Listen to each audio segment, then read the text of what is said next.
Google Drive has updated their sharing interface, whether you're in the new drive or the old drive.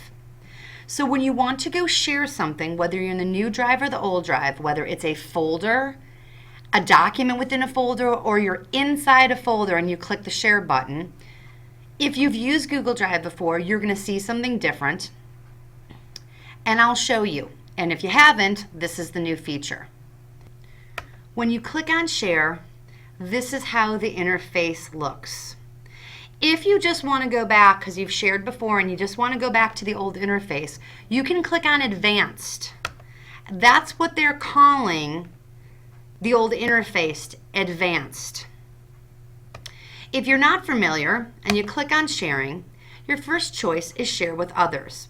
So you can enter the names that are in your address book or email addresses. If they're in your address book, the name will pop up. If they're not in your address book, you can type in the full email address. Just make sure you have it right. You have the choices of allowing the people to edit or view.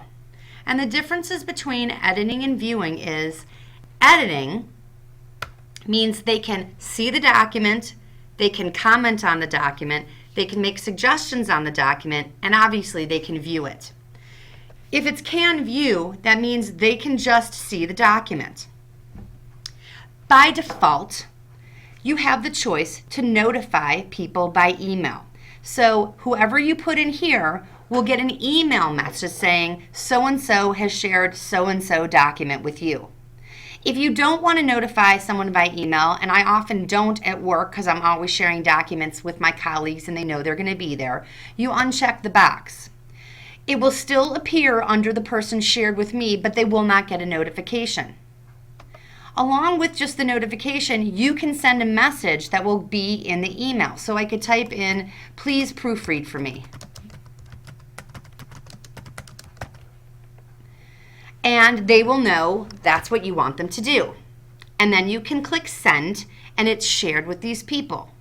Now, if you'd like to get a link, for example, you want to give the link, put the link on your website, email your link to your parent group, and you don't want to send out individual messages, or you want it somewhere where you can have the link and it can be accessed. You can click on Get a Shareable Link, and it says copy the link and turn link sharing on. Now click on the shareable link, and here you have some choices. Right down here it shows you the people, but here you have some choices.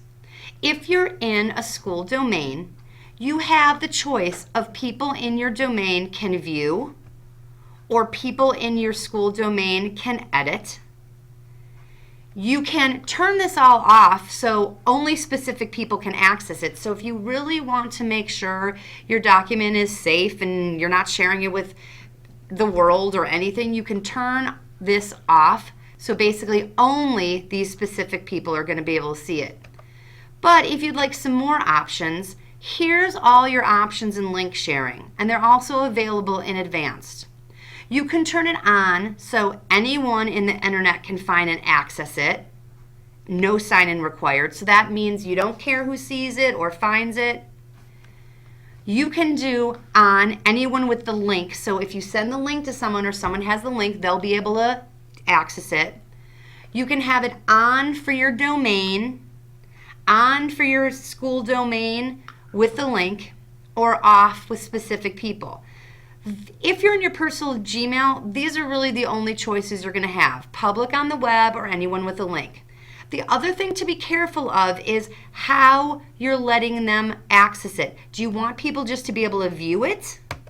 Or do you want people to be able to edit it? So by default, it's going to be view. So make sure you're careful and you check that you're positive what kind of link sharing that you want, and that you have can view or can edit.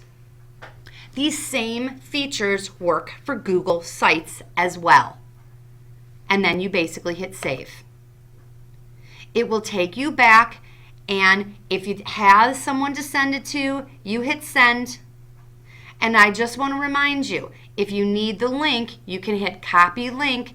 It will then be in copy memory and you can paste it to where you want.